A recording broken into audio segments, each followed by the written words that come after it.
5, 4, 3, 2, 1, 0. Messieurs, dames, bienvenue. Merci beaucoup de votre présence. Bien sûr, nous allons vous parler un petit peu du club et notamment de l'équipe 1. Nous avons fait une saison qui est en demi-teinte puisque nous avons gagné grosso modo un match sur deux. Cette équipe a quand même fait 2 demi-finales, celle de la Coupe de France et celle du championnat. Et comme vous le savez, ces 2 matchs, nous les avons perdus dans ce qu'on appelle au point à nord, c'est-à-dire qu'il y a eu égalité à la fin des 2 parties, et ensuite c'est le premier qui marque qui a gagné. Donc ça s'est produit contre Avignon en Coupe de France et contre Pia lors de la demi-finale. Vous savez que nous avons un projet Super League. Et ce projet Super League, dont on aura la réponse quant à notre candidature d'ici quelques mois, est pour nous l'élément moteur qui va nous permettre de nous déterminer dans toutes nos actions que nous allons mettre en œuvre à partir de cette année. À savoir que nous avons redéfini une politique sportive au niveau du club qui va entre autres consister à élever notre niveau de jeu, notre niveau de prestation, et ce, dès les minimes. Minimes, les cadets, bien évidemment les juniors et l'équipe 1 aussi.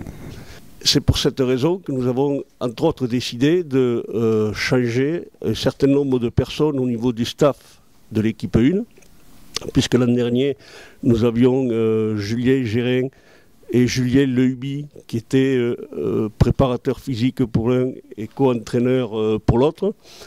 Nous avons décidé de nommer Julien Gérin entraîneur principal des juniors et Julien Lehuby, entraîneur principal des cadets, avec en plus en charge la préparation physique des équipes juniors, cadets et même broncos. Voilà. Ce poste-là n'existait pas jusqu'à maintenant. Tout ça parce que nous avons besoin d'aller vers l'excellence. Mais on est très optimiste, oui, parce que d'une part, quand même, je crois que c'est la 3e fois qu'on se présente pour la Super League, que nous avons monté un dossier qui est assez complet, donc qui concerne, alors bien sûr il y avait le stade, mais aussi toute la partie marketing, commercial, toute la partie community et toute la partie sportive. Nous avons des équipes qui ont beaucoup travaillé là-dessus depuis 1 an et demi. Ce dossier, on va le leur transmettre avant fin juillet, et à partir de là, bon, ils prendront leur décision. Ce que l'on sait, mais ce n'est que des bruits de couloir, c'est qu'il est probable que le nombre d'équipes en Super League augmente, ce qui du coup augmente aussi nos chances de pouvoir y accéder. Il faut que tout le niveau de toutes les équipes s'élève, hein, donc ça veut dire des entraînements pour tous ces jeunes un peu plus élaborés que ce qu'ils n'étaient jusqu'à maintenant, c'est-à-dire on ne joue plus au ballon, on apprend à jouer au rugby. Donc la philosophie est plus tout à fait la même. Le but étant que, bien évidemment, que tous ces jeunes puissent demain être les nouveaux talents du club et qu'ils puissent aspirer dans un premier temps à l'équipe 1, bien évidemment, mais aussi en équipe en Super League, parce que je pense que nous allons y être. En ce qui concerne la nouvelle saison, nous avons recruter un certain nombre de joueurs, je crois que vous les connaissez tous maintenant, c'est Aaron Wood, Gregory White, les frères Bentley. Et nous avons conservé 3 Australiens sur les 6 que nous avions l'an dernier. Parce que vous savez que la fédération nous impose de nouvelles règles, on ne peut pas en avoir plus de 4. Enfin, on peut en avoir plus de 4, mais après ça devient très cher. Hein. Donc nous, on s'est limité pour le moment à 3. Je dirais qu'on n'en a pas totalement terminé le recrutement, puisque entre-temps, vous le savez, on a eu des éléments concernant la Coupe du Monde et qu'il apparaît que sur notre équipe, il y aurait vraisemblablement déjà 6 joueurs qui vont être mobilisés qui ne pourront pas être là pendant 5 ou 6 matchs pendant cette Coupe du Monde. Donc c'est une information qu'on n'a que depuis hier, donc c'est encore tout frais, mais il est vraisemblable que l'on soit amené à regarder ça de plus près, parce qu'à un moment donné, on ne peut pas jouer qu'avec 18 joueurs pendant 5 ou 6 matchs. Parce que l'ambition du club, elle est très claire cette année, c'est tout gagner. Donc c'est le discours que je tiens à tout le monde au niveau du club. L'an dernier, on n'est pas passé loin. Cette année, il faut qu'on passe au-dessus. Donc, je le répète, l'objectif du club, on gagne la Coupe de France, on gagne le championnat. Alors je sais, c'est très ambitieux, mais si on ne se fixe pas des objectifs ambitieux, bien évidemment, on n'arrivera à rien non plus. Donc voilà en gros ce que je voulais un petit peu vous dire, en sachant aussi, parce qu'il ne faut quand même pas l'oublier, c'est que ce club n'a rien gagné depuis 13 ou 14 ans. 13 ans pour être précis. Voilà. Donc pour le club, pour la ville de Toulouse et je dirais même pour la région, puisque notre ambition quand même à travers la Super League, c'est de faire du Théo un club avec un rayonnement régional. Il est bien évident qu'il faut que l'on mette en place tous ces dispositifs et ces objectifs pour pouvoir arriver à nos fins. Bernard a fait le bilan de la saison, dans 2 demi-finales perdues au point nord. C'est vrai que ce n'était pas satisfaisant par rapport aux objectifs qu'on s'était fixés. Mais c'est vrai qu'aussi pendant une certaine période, on a eu quelques petits pépins, notamment un joueur comme Marc Herrala qui dans les matchs très importants a été absent et on a vu l'effet que ça a eu immédiatement sur les résultats. Dès son retour, le club a remis la marche en avant et on est passé très près de faire des 2 finales. Voilà, ce qui fait râler parce que je pense qu'on était proche d'avoir un titre. La saison dernière, on a quand même utilisé 30 joueurs. Les 24 plus beaucoup de joueurs du centre de formation. Donc là aussi, c'est une bonne chose parce que le projet du club, si c'est la Super League, on la prépare depuis longtemps au travers du centre de formation. Et s'il n'y avait pas un centre de formation aujourd'hui au Théo, je peux vous dire que l'année dernière ou l'année avant, le budget qu'on met dans un centre de formation, on le met dans des super joueurs étrangers. Et le titre est comme ça veut le faire d'autres équipes. Je pense que si on a un projet comme celui de la Super League, il faut préparer nos joueurs, il faut les mettre dans de bonnes conditions, il faut faire confiance au potentiel français. Et moi je suis plus pour ces projets-là. Et je pense qu'au Théo, on a tous décidé dans le projet sportif d'inclure la formation, le développement, par le centre de formation notamment. Je pense qu'il y a eu un recrutement vraiment de qualité avec des joueurs grecs qu'on connaît bien, qui avaient décidé de partir tenter sa chance ailleurs, notamment en Écosse à 15, bon, il est revenu. C'est avec grand plaisir qu'on le reprend avec nous. Et ensuite, je crois que les 3 autres, c'est Aaron Wood et les frères Bentley, qui sont les frères Bentley qui ont connu 3 ans avec les Dragons, qui sont dans le groupe France. Aaron Wood qui nous a fait beaucoup de misère l'année dernière, donc on connaît bien, et qui est très motivé à l'idée de gagner quelque chose aussi avec le Théo. Donc voilà, je crois que le recrutement est de qualité.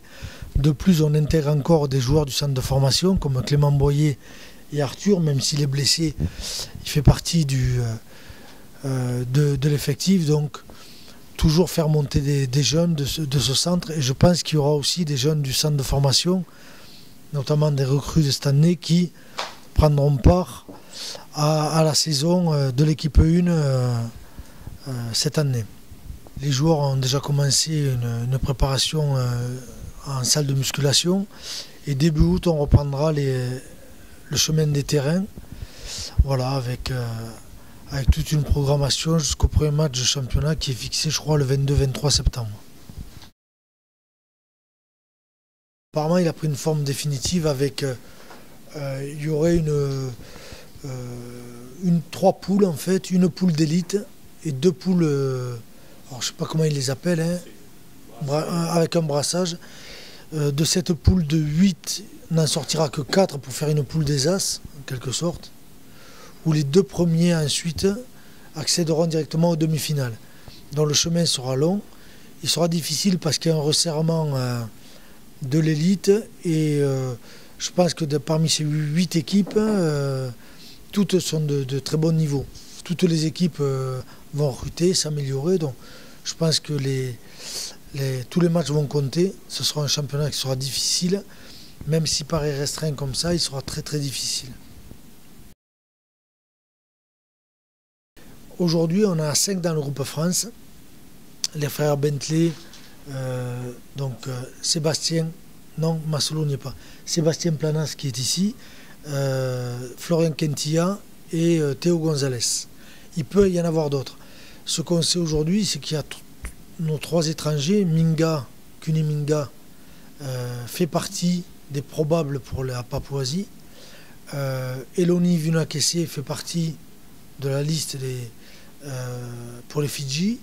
Et Jonathan Ford fait partie de la liste pour les îles Cook. Voilà. Donc ça fait beaucoup de joueurs. Et c'est vrai que pour notre début de saison, je leur souhaite à tous d'être sélectionnés parce que faire une Coupe du Monde pour un joueur, mais pour nous, le Théo, c'est sûr que ça va nous enlever pour le début de saison des joueurs de valeur. Sur l'équipe 1, il est de 2,2 millions. Par rapport aux autres équipes du championnat, je pense qu'on est un petit peu au-dessus, à l'exception sans doute de Pia, mais Pia, a priori, ne sera pas là cette année. Donc je pense que nous avons un des meilleurs budgets actuellement, oui. Oui, tout à fait, c'est un des critères essentiels même, parce qu'il est évident que ce que recherchent les Anglais, c'est quand même que l'on puisse amener beaucoup de monde voir les matchs de Super League, et bien évidemment, s'il y a beaucoup de monde, il y aura aussi les télés. Vous le comprenez. Donc si le stade fait partie d'un des points principaux de notre accession à la Super League. Voilà. Et en ce qui concerne le stade, donc là je peux vous donner toutes les assurances, puisque nous avons eu les accords financiers de la part de toutes les collectivités locales concernées, et les appels d'offres sont partis, et d'ici quelques mois les travaux démarreront. Donc ce n'est pas à l'Arlésienne, le stade va se faire. Normalement la livraison est prévue au cours du premier trimestre 2015. Donc Sylvain, qui avait arrêté depuis 1 an, il sera à mes côtés aussi pour entraîner. Et Adam Inès, plus spécialisé dans la préparation physique, puisque c'est son domaine, voilà, ils seront tous les deux à mes côtés. Non, c'est sûr que ça va être totalement différent de tout ce que j'ai connu par rapport aux 13 avant. J'ai toujours dit que en tant que joueur, c'était la solution de facilité. C'est vrai, on venait sur le terrain, on nous disait quoi faire et on le faisait. Donc c'est vrai que ça va être d'autres responsabilités. Un entraîneur, ça demande pas mal de réflexion, de gestion de groupe, de préparation. Donc c'est vrai que ça va être un challenge, mais très très très intéressant, et il me tarde que ça commence. Très, très fier de la confiance que me donnent les dirigeants, le staff. Après, ça ne changera pas grand chose à ce que je faisais jusqu'à présent. Donc voilà, essayer de tirer tout le monde vers le haut et qu'on arrive à gagner les titres, tout simplement. C'est les reprises, on va dire, terrain. Terrain, puisque là, les joueurs sont en salle, et voilà.